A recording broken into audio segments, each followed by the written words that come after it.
of Department of African Studies, University of Delhi, and Professor P.K. Mishra ji, Head of Department of Economics, Central University of Punjab.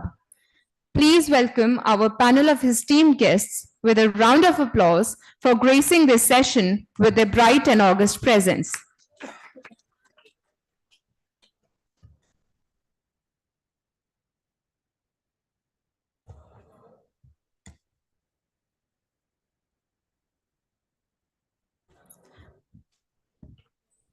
Without further ado, let me introduce our first distinguished speaker of the day, Professor P.K. Mishra ji, who brings a wealth of expertise as the head of the Department of Economic Studies at the School of Social Sciences, Central University of Punjab. Professor Mishra earned his PhD in economics from Utkal University, Odisha, and boasts an extensive experience in academia. Professor Mishra's research is as broad as it is impactful, spanning development economics, tourism economics, and financial economics. His focus on poverty, inequality, and quality of life, tourism and economic growth, underscores his commitment to addressing pressing socio-economic issues. Professor Mishra's affiliations with esteemed organizations such as American Economic Association of US, World Economics of UK, and associations in India highlight his stature in academic community. Additionally, he contributes to multiple boards of studies and has published extensively in the national and international journals. Let's eagerly anticipate the enlightening insights that Professor Mishra, sir, will have to share with us. Please, sir.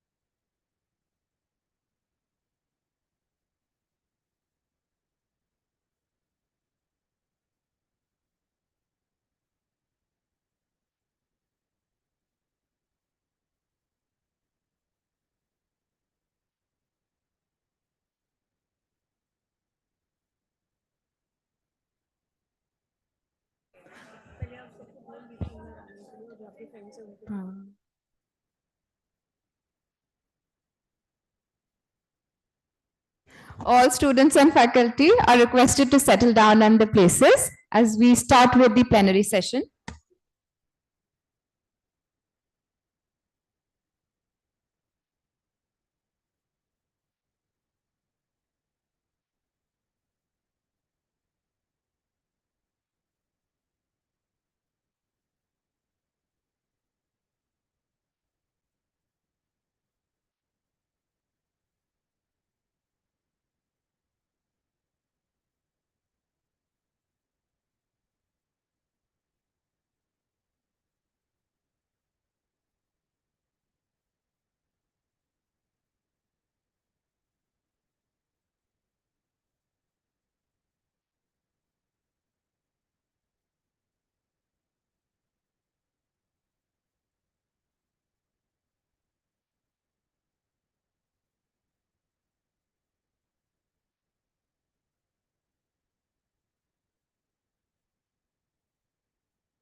A very good afternoon, ladies and gentlemen, esteemed guests and faculty, and our students and scholars.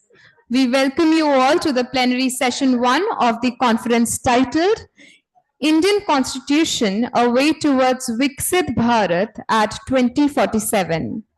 But before we begin, I express a heartfelt gratitude to all for your presence and participation in gracing the inauguration and continuing with us into this plenary session. Your commitment to this discourse is truly appreciated. As we embark on this intellectual journey, let us remember Dr. Ambedkar's timeless words. Cultivation of mind should be the ultimate aim of human existence. This plenary session thus aims to take Dr. B.R. Ambedkar's vision ahead and promises to dive into his reformatory ideas in shaping the economic landscape of India for a Viksit Bharat at 2047.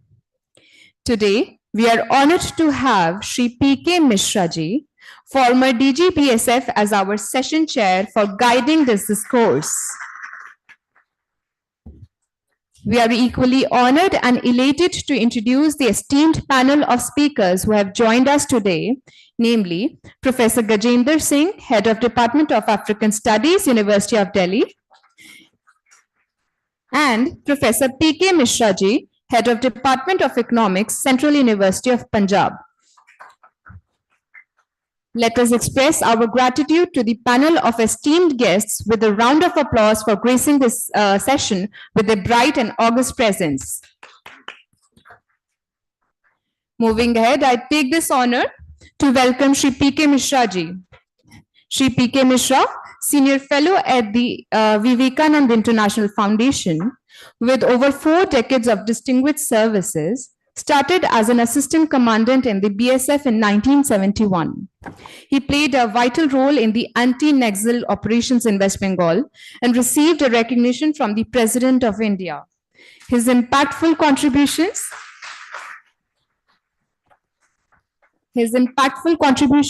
continue to shape India's security landscape till this date. May I now request our senior-most professor, Professor Neena Shirish, and our Professor in Commerce Department, Professor Kavita Arora, to please come up on the stage and felicitate Shri P.K. Mishra ji with a token of gratitude.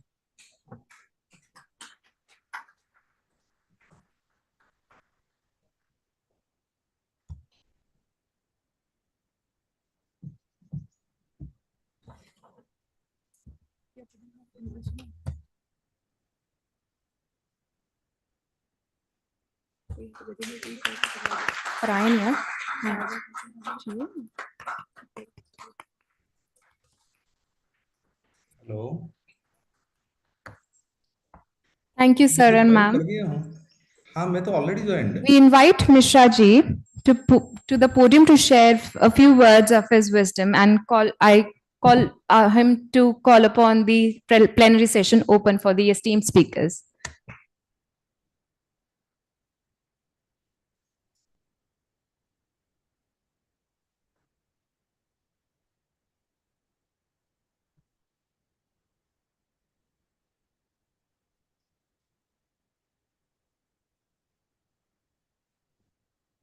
Of Samlal College, the honorable professors of Samlal College, my dear students, it's a great privilege for me today to have listened to our ex-president of India, who really spoke very high. Wait. Are you safe? Yes. Sorry, he's safe, nothing to worry. The honorable president spoke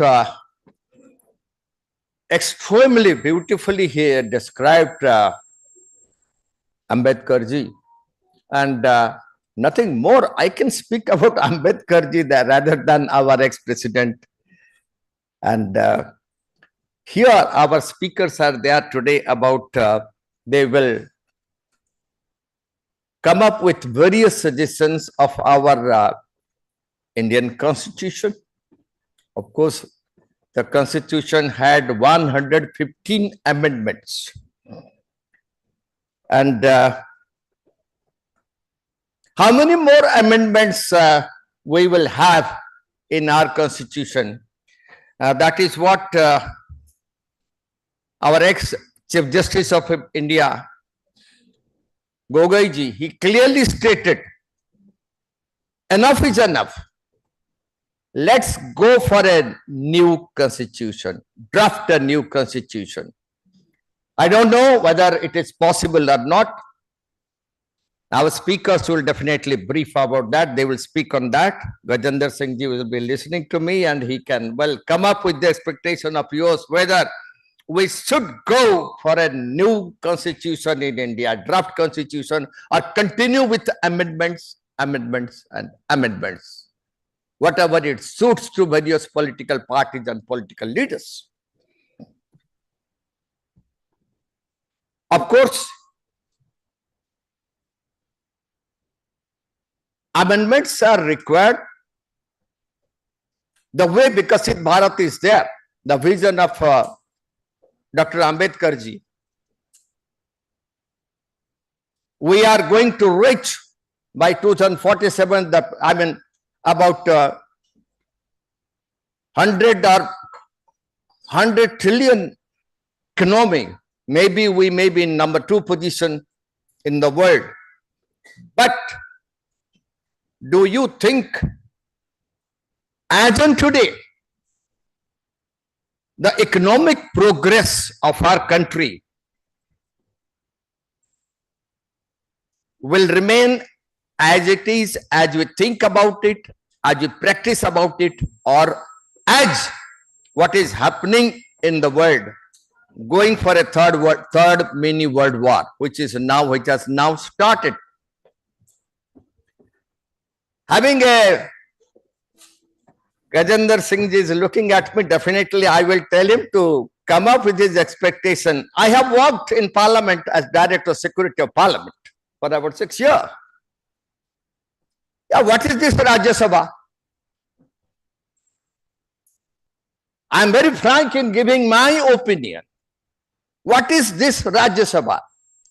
The Prime Minister is coming up to control this country as Prime Minister of India through Rajya Sabha.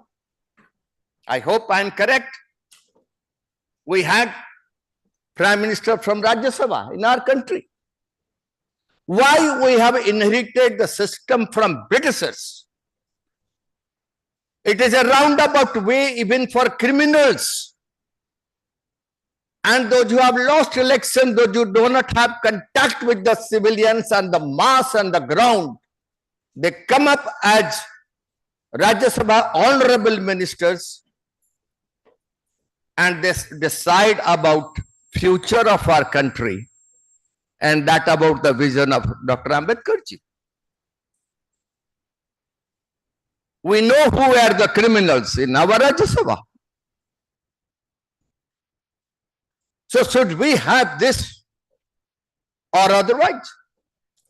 Let our constitution experts bring up with this, whether we should have this system or not. Another thing I can well tell, which came up to my mind, which can be discussed, is about the placement of the governors. I repeat, the placement of the governors. The governors should be appointed. Anyone can become a governor. That's the wish. That's not the wish of the people. That's not the wish what Dr. Ambedkar has taught. It is forced upon the people of that state that somebody he becomes the governor. Why? We can't have a new constitution telling that the governor can be elected like that of the president who is elected in India. Why should he be nominated?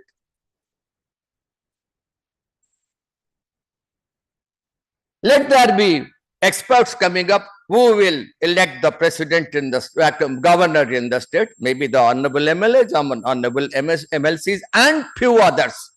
The criteria can be looked into by a constitution experts rather than a particular think tank placing somebody as a governor. The fourth point which came to my mind to bring up to the experts who will carry on with you about the president's role in the states. Yes, we require the president rule in various states when the law and order it goes out of control.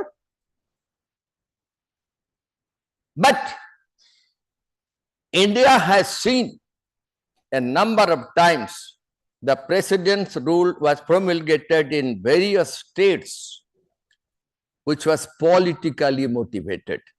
I hope you'll agree with me. Why not to amend the article under which president's rule can be implemented, can be promulgated in the state? It requires amendment. Now, this para may be also included in the new draft constitution. Dr. Ambedkar has never thought that, our constitution cannot be amended or a new draft constitution cannot be made. We should think about this. This is the time now to think about this, and I request my speakers, honorable speakers, to come forward on this. I am a security expert, not one constitutional expert. I'm very frank, that is, but it's my personal view, what I thought. I was in the parliament. So I thought, let me bring up these issues. One instance I will give you. One of my, I was 2 years senior to me in my school. He used to come and take away a few guavas from our orchard in my house. He was my elder brother's batchmate. And nothing, he just passed out. He graduated from one university.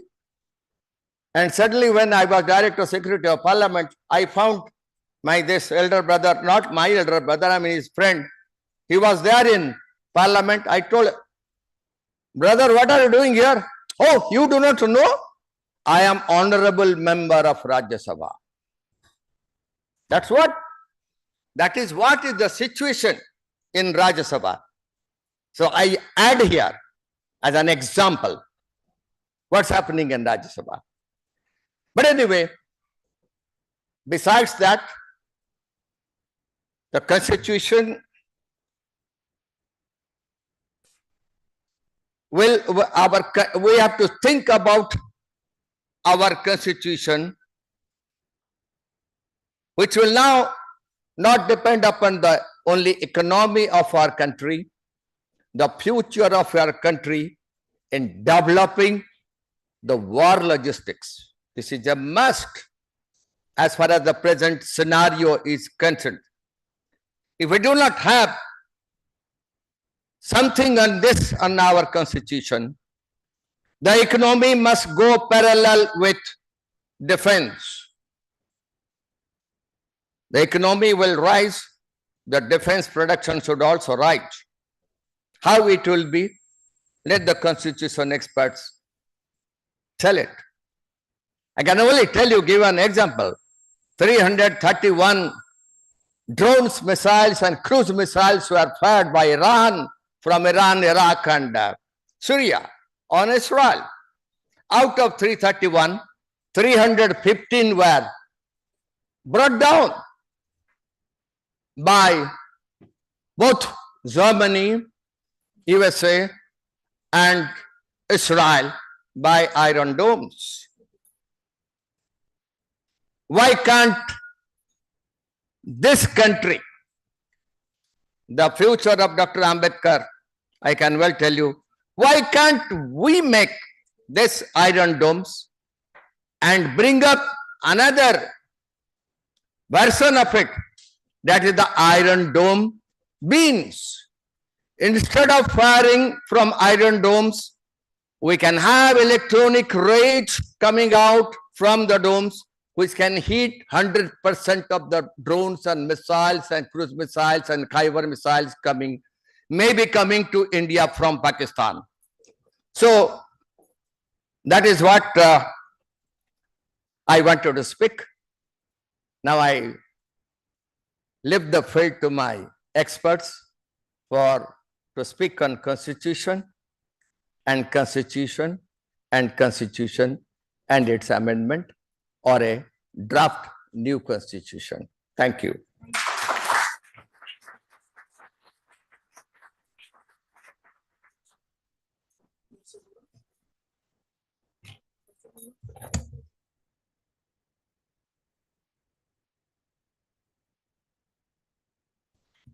Thank you, Shri P.K. Mishra ji, for your enlightening words for the audience. Moving towards our first distinguished speaker, Professor P.K. Mishra ji, who brings a wealth of expertise as the head of the Department of Economic Studies at the School of Social Sciences, Central University of Punjab. Professor Mishra earned his PhD in economics from Utkal University, Odisha, and boasts extensive experience in academia.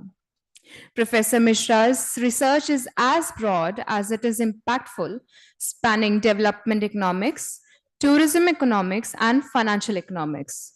His focus on poverty, inequality, and quality life, tourism, and economic growth underscores his commitment to addressing pressing socio-economic issues. Professor Mishra's affiliations with esteemed organizations such as the American Economic Association, World Economic Association of UK, and associations in India highlight his stature in the academic community. Additionally, he contributes to multiple boards of studies and has published extensively in national and international journals.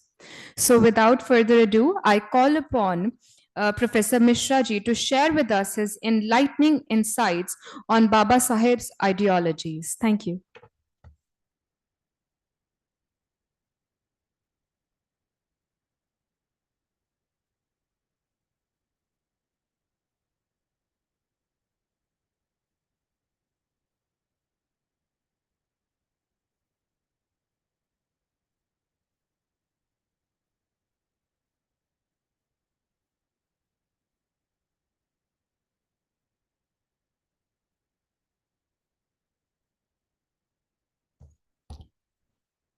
I request the audience to stay patiently because our speaker will be joining shortly due to some technical fault at his end.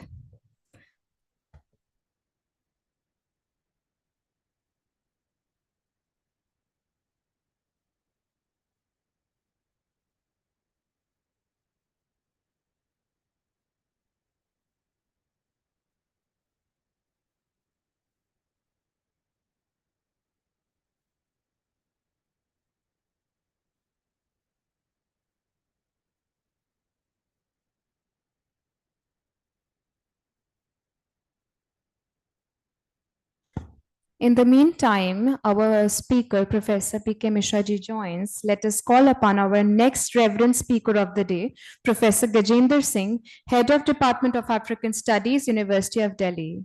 Professor Singh is a distinguished academic leader renowned for his contribution to ancient civilization and history.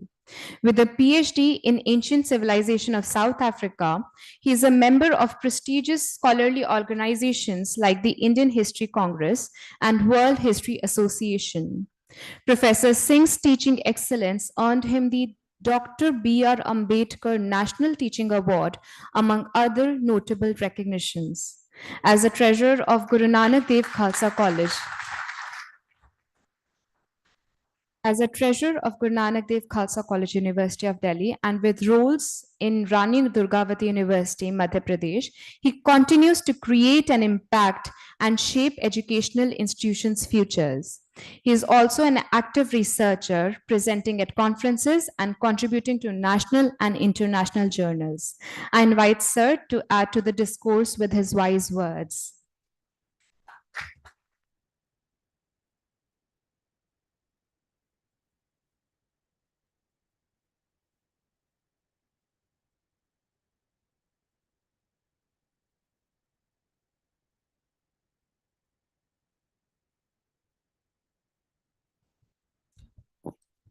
Thank you very much.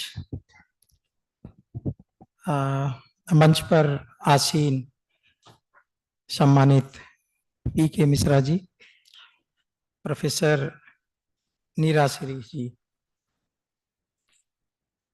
Audience में बैठे हुए सभी senior faculty members, research scholars और various departments से आए हुए सभी सम्मानित सदस्य, मीडिया पर्संस, मैं बाबा साहब पर बोलने से पहले, जैसा कि हम सब जानते हैं, आज सुबह हमारे बीच में दो दिग्गज स्पीकर अभी बोल के गए हैं। Former president of India honourable Shri Ramnath Kovind ji और हमारे vice chancellor sir professor Yogesh Singh ji. सुबह के इनॉग्रल सेशन में हम सभी ने उनको सुना, तो मुझे ऐसा लगता है कि बाबा साहब से संबंधित जितने भी मुद्दे, जितने भी पहलू पर हमारे मॉर्निंग सेशन के जो स्पीकर रहे उन्होंने बोला है, बोलने और सुनने के लिए कुछ विशेष अलग से है नहीं। मैं सुबह सोच रहा था कि अलग से क्या बोला जाए, अलग से क्या इस तरह का हो जिसको हम आपस में शेयर कर सकें। मिश्रा जी अभी संविधान की बात कर रहे थे, सिक्योरिटी इश्यूज को लेके बात कर रहे थे। बाबा साहब का जो जीवन रहा है बचपन से, उसे जब हम देखने की कोशिश करते हैं, उनके परिवार के बारे में, उनके व्यक्तिगत जीवन के बारे में, तो पता चलता है कि कदम कदम पर हर साल, हर वक्त, हर समय उन्होंने कितनी परेशानियों का सामना किया है। मैं बताता चलूं आपको कि जब मोहनदास करमचंद गांधी जी सेंट पीटर्स मार्टिसबर्ग में ट्रेन से नीचे धक्का दे करके प्लेटफॉर्म पे गिरा दिए गए, उसके बाद में उन्होंने वहां रंग भेद को लेकर के, भारतीयों को लेकर के जो लड़ाई लड़ी, तो पहली बार उनको पता चला कि हमारे देश में, भारत में जो हो रहा है, उसी तरह का व्यवहार दक्षिण अफ्रीका में हमारे साथ यहाँ हुआ है। तो ये जो सच्चाई है, जब तक किसी के जीवन में उतरेगी नहीं, जब तक कि हम खुद से उसको महसूस नहीं करेंगे, तब तक उसके जानने के बारे में, उसको महसूस करने के बारे में हमें इतनी आसानी से पता नहीं चलता। बाबा साहब का जीवन संघर्षों से भरा रहा है। कल ही 133वीं जन्म दिवस को पूरे देश और पूरे विश्व में मनाया गया है। आज भी हम देखते हैं कि भारत में ही नहीं, पूरे विश्व में उनके जैसा विजनरी आदमी चारों तरफ, आज भी आप देख लीजिए किस तरह का उनका अकादमिक कैरियर रहा है, हमें ढूंढे से नहीं मिलता है। और एक ऐसा इंसान, एक ऐसा हार्डमास का बना हुआ इंसान जो अपने देश के बारे में पल पल, हर सेकंड सोचता रहा, विपरीत परिस्थितियों में। अभी हम जनसंख्या की बात कर रहे थे। आज के सरकार के बारे में, आज के समय में सरकारें सोचती हैं कि किस तरह से हम जनसंख्या को नियंत्रण कर सकते हैं, किस तरह से हम एक्ट लेके आए। और 20-25 करोड़ की जनसंख्या उस दौर में रही, तो बाबा साहब कितने चिंतित थे कि अगर हमारे देश को विकसित होना है, अगर हमारे देश को सशक्त होना है, इस देश को अगर खुशहाल होना है, तो जनसंख्या पर नियंत्रण करना जरूरी है। वो एक अलग बात है कि आने वाली समय की जो भी सरकारें रही, उन सरकारों ने उस पर ईमानदारी से और रुचि लेते हुए काम नहीं किया। ऐसा ही एक और मुद्दा है, अगर हम महिलाओं के मुद्दे को ही लें, मैं बताता चलूं कि हमारे यहाँ मंदिर मार्ग के बगल में अंबेडकर भवन है, बहुत से लोग वहां गए भी होंगे, अक्सर वहां अकादमिक प्रोग्राम भी होते हैं। बाबा साहब ने वो जमीन 3,000 रुपए में, जो पैसे उनके पास थे, जो इकट्ठे हुए पैसे उनकी मेहनत से कहीं लेक्चर डिलीवर करके या दूसरी वजहों से जो भी पैसा इकट्ठा हुआ, वो पैसे को इकट्ठा करके उन्होंने उस जमीन को खरीदा और उन्होंने समाज के भले के लिए उसकी जो गवर्निंग बॉडी बनी, उस गवर्निंग बॉडी में उन्होंने क्लियर कट लिखा कि मेरे परिवार का, को मेरी फैमिली का कोई रिश्तेदार, कोई नातेदार इसकी गवर्निंग बॉडी में नहीं रहेगा, उनकी कोई हिस्सेदारी नहीं है, ये देश के लिए, समाज के लिए मैं अर्पित कर रहा हूं।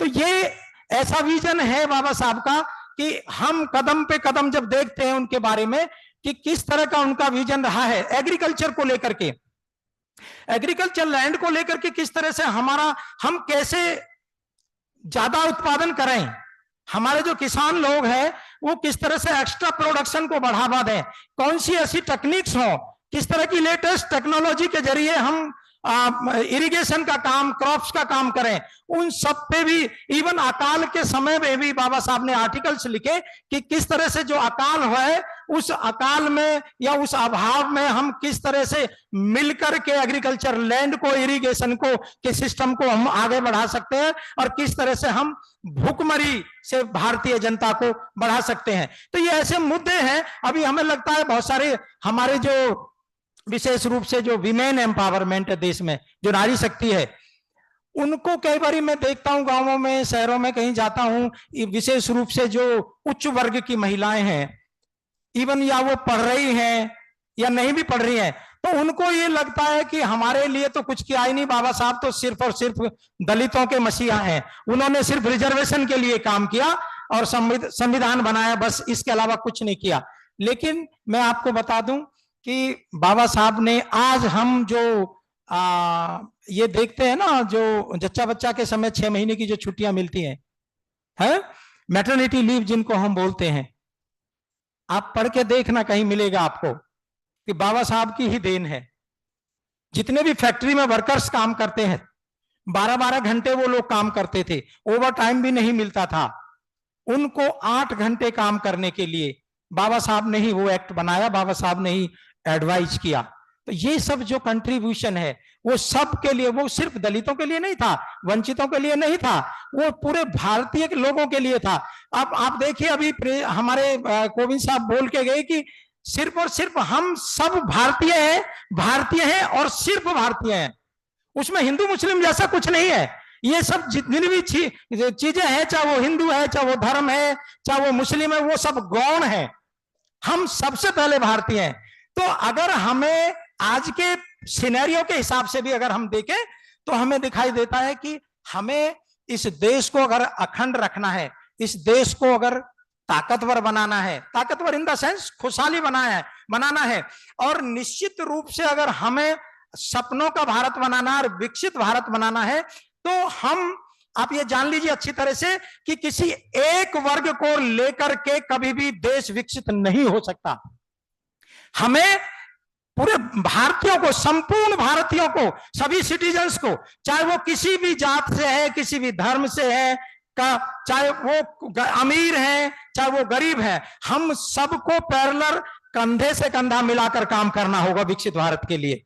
कोई योजनाओं का, जितनी भी योजनाएं हैं भारत सरकार के जरिए, उनका ऊपर से लेकर नीचे तक जब तक इंप्लीमेंटेशन नहीं होगा, उनका फायदा गरीबों तक नहीं पहुंचेगा, किसानों तक नहीं पहुंचेगा, गरीब महिलाओं तक नहीं पहुंचेगा, तब तक देश को विकसित होना आसान नहीं है। और विकसित होने के लिए जो सपना है, उस सपने में आप जैसे सभी जो नौजवान हैं, उन सबका भी कंट्रीब्यूशन बहुत जरूरी है।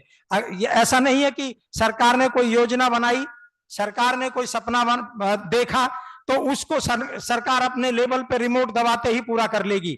उन सब को पूरा करने के लिए उन सबको परिणति तक, उसके रिजल्ट को तक पहुंचाने के लिए उसमें हमारे नागरिकों की भूमिका महत्वपूर्ण हो जाती है। और विशेष रूप से नागरिकों में भी जो भूमिका है वो यूथ की, नौजवानों की जो भूमिका है।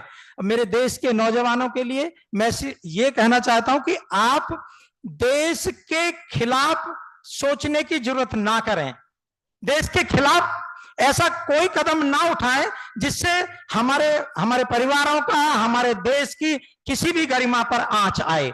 हम पॉजिटिव सोचें। बाबा साहब के बारे में कह रहे थे कि बहुत सारे लोग कटाक्ष करते थे, बहुत सारे लोग उनको बोलते थे, इवन पानी पीने के लिए भी नहीं देते थे। शिक्षक बने तो उनका पानी पीने का जो मटका है अलग रख दिया गया, गिलास अलग रख दिया गया, लेकिन बड़े धीर गंभीर थे और आराम से प्यार से बात करते हुए जो लोग वहां पे थे उनके साथ कभी भी झगड़ा नहीं किया उन्होंने। क्योंकि अगर उनका मानना था कि अगर हम इस तरह से अपनी एनर्जी को झगड़े में तब्दील कर देंगे तो जो उनका मकसद है वो मकसद से हम भटक जाएंगे, हमारी एनर्जी निगेटिव फोर्सेस में चली जाएगी।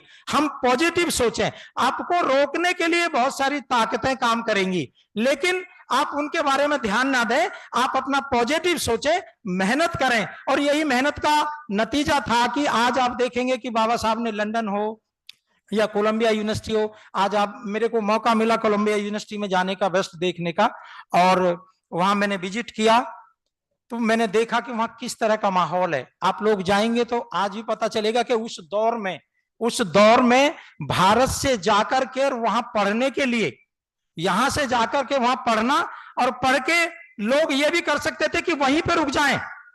अपने को इतनी सारी सुविधाएं वहां मिल रही हैं, अपने परिवार को उधर बुला लेते, आप अपना मकान खरीदते, वहां पर अच्छा खासी कमाई होती, वहां पर अपना जीवन व्यतीत कर सकते थे।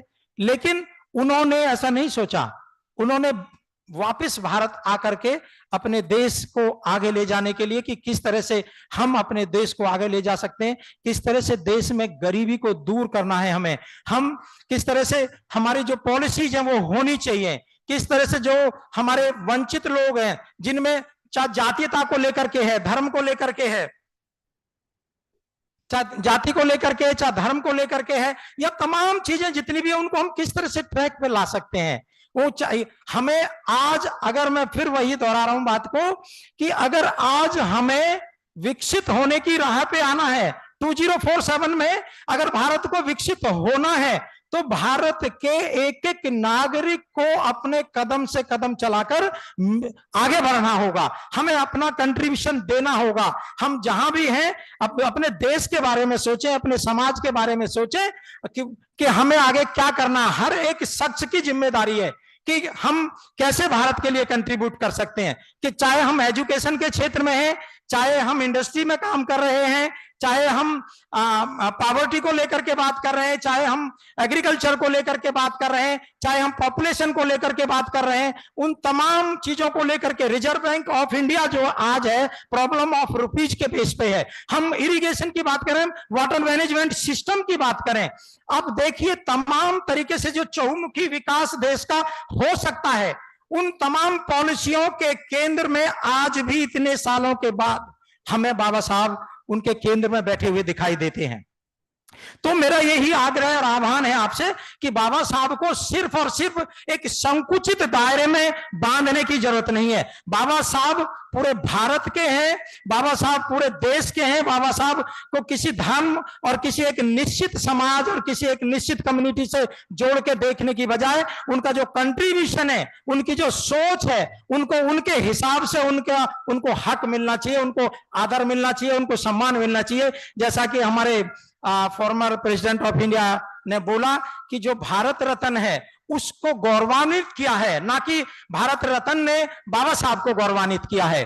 तो मैं बोलने को तो बहुत और भी लंबी चर्चाएं इस विषय पर हो सकती हैं, पर चूंकि इशारा हुआ है कि मुझे बहुत आगे लंबा नहीं खींचना है अपना वक्तव्य, इन्हीं शब्दों के साथ मैं आपको जो हमारा कॉन्फ्रेंस है, ऑर्गेनाइजर है, आप सबको मैं धन्यवाद देना चाहता हूं कि आपने मुझे बोलने का मौका दिया। बहुत बहुत धन्यवाद।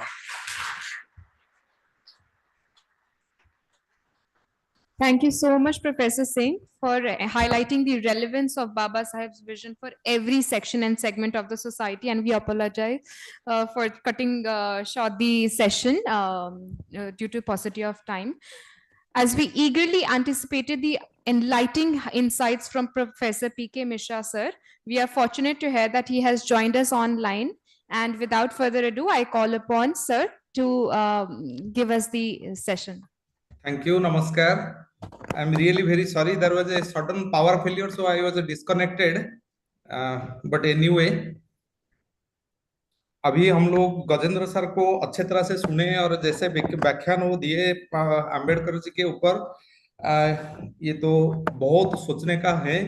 बट अभी मैं जो एक टॉपिक के ऊपर बोलने जा रहा हूं ये है कि अंबेडकर जी का जो इकोनॉमिक पर्सपेक्टिव था और वो विकसित भारत को कैसे कंट्रीब्यूशन करेगा, इसके बारे में थोड़ा सा मैं बताना चाहता हूं। So I will prefer to speak in English. So, in Ambedkar's perspective, we can start from the concept of a democracy. Democracy, according to him, is essential for socio-economic progress. And in this context, the Constitution plays an important role by promoting democratic values and protecting our democracy. He argued that it is inequality which is a social taboo, and inequality in socio-economic life in any country is a threat to democracy and hence to the overall development of a nation. Constitutional values such as equality, freedom, fraternity, and justice to the country and the world are very important for humanity. Social and economic democracy promotes productivity, equitable distribution of wealth, and inclusive society. In this context, his vision was to make the country corruption-free and instill a transparent governance system which can assure the socio-economic progress of India. In this context, I would like to tell you that India was the world's largest economy until 15th century. Nearly, it was occupying the 1/3 of total global gross domestic product at the beginning of 1 AD. This fact was well evidenced by the data provided in the book The World Economy, a Millennial Perspective by the famous historian economist Angus Madison. But the unfortunate thing is that this share declined with the entry of foreign invaders since 518 AD. India became second largest economy until 1870, except for 1700. And since then, US is occupying the first position, China is occupying the second position, and we have tried a lot to become the 5th largest economy these days. Being the 5th largest economy, we are having now the 4.112 US trillion GDP at current prices. We have kept a short vision of reaching or becoming the 3rd largest economy by 2027 and 28, surpassing the growth rates of Japan and Germany. These days, both Japan and Germany are facing the difficulties in their currencies in relation to US dollar. So economically, people are predicting that by 2027, we will be very close to 5 trillion economy, and certainly in 2028 will be the 5 trillion economy. But the progress will not stop here. Since 2014, India has created several strong fundamentals that can lead India to make us Viksit Bharat in 2047. I can tell you few strong points here. The share of agriculture is 18% of global, total gross value added in India. Share of manufacturing is about 18%. Construction sector is contributing amount around 9%. Service sector is contributing about 51%. It is contributing 55% as per 2023 and 24 financial year.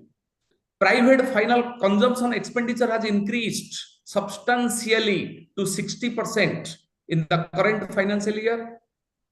The public sector capital expenditure dramatically increased to 19 lakh crore in the current financial year. 100% FDI we have in the automatic route in most of the sectors. Bank credit for housing is around 9%. Inflationary pressure is well under control. Core inflation is 3.8% in December 2023. Overall annual inflationary pressure 5.5%. Recently, Niti Aayog has released the data on rural poverty and urban poverty. The most important thing is that India has become successful in reducing both rural poverty and urban poverty, and it is due to increase in non-food consumption expenditure. UNDP in the same line has released the multi-dimensional poverty index, and the figure in financial year 2023-24, it says that there has been substantial decline in multi-dimensional poverty from 29% in 2014-15 to 11% in financial year 2023-24. All these have been successful because of the supplementary and the complementary roles played by the government initiatives like Make in India, Startup India, Skill India, Digital India, MSME support such as PM Mudra Yojana, PM Jan Dhan Yojana, Atmanirbhar Bharat, and so many such schemes. On all these strong macroeconomic fundamentals, India has appropriately set its mission to become Viksit Bharat in 2047. Viksit Bharat has been envisioned in terms of economic growth, higher economic growth, environmental sustainability, social progress, and good governance. All these have been possible because of two basic principles. The first principle being inclusive development,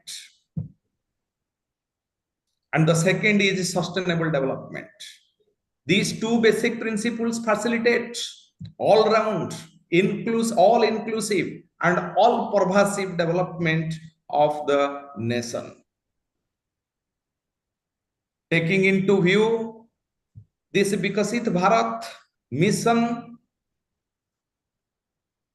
targets for the development of growth and development of healthcare, education, technology, agriculture, and environment. When will be Viksit Bharat in 2047? It is expected that we will have a 30 trillion GDP with per capita income, per head income, average income per head, $15,000, with lowest poverty and inequality, higher human development, improved quality of life, larger skill coverage, cultural diversity, a very strong and vibrant democracy, opportunities for all, global power, peaceful and secure neighborhood, and sustainable environment. All these best fit to the visions that we see in the writings of Ambedkar ji. Our Honorable Prime Minister has rightly pointed out that India is having a policy trinity, the strength of a trinity: demography, democracy, and diversity. In India, the median age, average age is 28.2 years. Means India's population is young. Young population means a larger labor force participation. Larger workforce participation means higher skill, potential, productivity, higher output. All these together we call demographic dividend. And it has been predicted by several people and several organization think tanks that this demographic dividend we are going to avail up to 2050, although a declining trend may be started towards 2037. So Amrit Kal is there up to 2050, and this is the right time we can use this youth power to become Viksit Bharat. A strong and vibrant democracy contributes to political stability, corruption-free, transparent, and good governance, removal of systemic inequalities. All get access to opportunities. It ensures fair distribution of resources, socio-economic transformation, increased happiness, improved innovation, entrepreneurship, and ultimately sustained growth and developed nation. The third strength is diversity. India is the large land of rich diversities. There is the presence of different languages, ethnicity, religion, culture, geographic diversities. All these lead to diversity of life experiences, thoughts, upbringing, worldview, and perspectives. This allows for a breadth of thoughts, ideas, and skills. This contributes to innovation and technological advancement. Country realizes therefore higher growth and development. We can call it diversity dividend. So we have demographic dividend, we have a strong and transparent governance system, that is a very strong and vibrant democracy. We have a very strong diversity dividend. All these are catalyst for Viksit Bharat. However, the strategies should be to mitigate the challenges of population growth and demographic changes. We have to adopt several policies to enhance people's capacities for boosting productivity. This was well thought of by Dr. Ambedkar. And our Honorable Prime Minister ji told about reform, perform, and transform to empower youth, poor, women, and farmers. We have to adopt policies to make available adequate finances on time and involve in innovation so that new technologies can come up. In all these several challenges, we have to resolve. We will face no doubt challenges. The challenge of reallocating resources from low productivity sectors to high productive sectors. The challenge of improving the quality and quantity of labor supply. The challenges of enhancing the skills and employability of workers. The challenges of ensuring fair and efficient labor regulation. the challenges of enhancing the efficiency and innovation, the challenges of improving the quality and diversity of products and services. Besides, we have to face and resolve several issues related to the expansion of domestic and international markets. Above all, we have to strengthen our rule of law, institutions, and processes of governance so that easily we can adopt and promote new technologies that are green, and we can bring into practices so that we can achieve the mission, the target of Viksit Bharat. And this is nothing new. This target was well set in the writings of Ambedkar ji in terms of socio-economic progress when he thought of by improving the productivity and focusing on inclusive growth and development. With all these words, I will stop.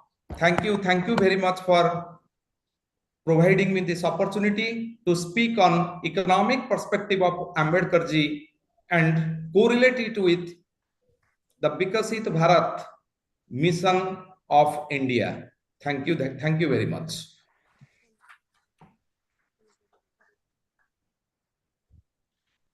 Thank you so much, sir, for joining us for this session and shedding light on pertinent issues for a Viksit Bharat at 2047.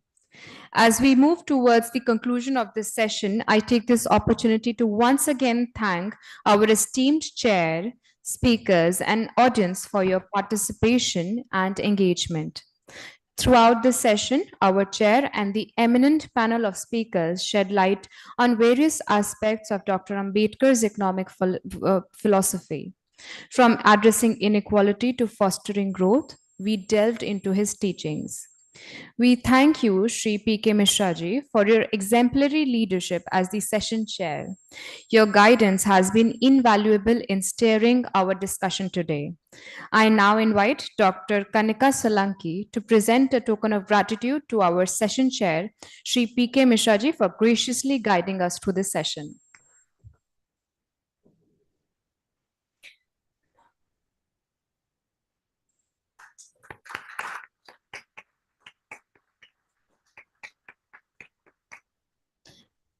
A special thank you to Professor Gajendra Singh for gracing this event as our reverend speaker and his illuminating contribution to our discussions today.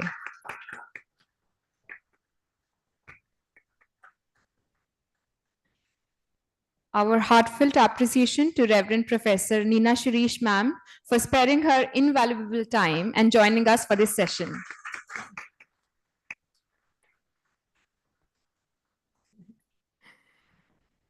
Thank you, sir, ma'am.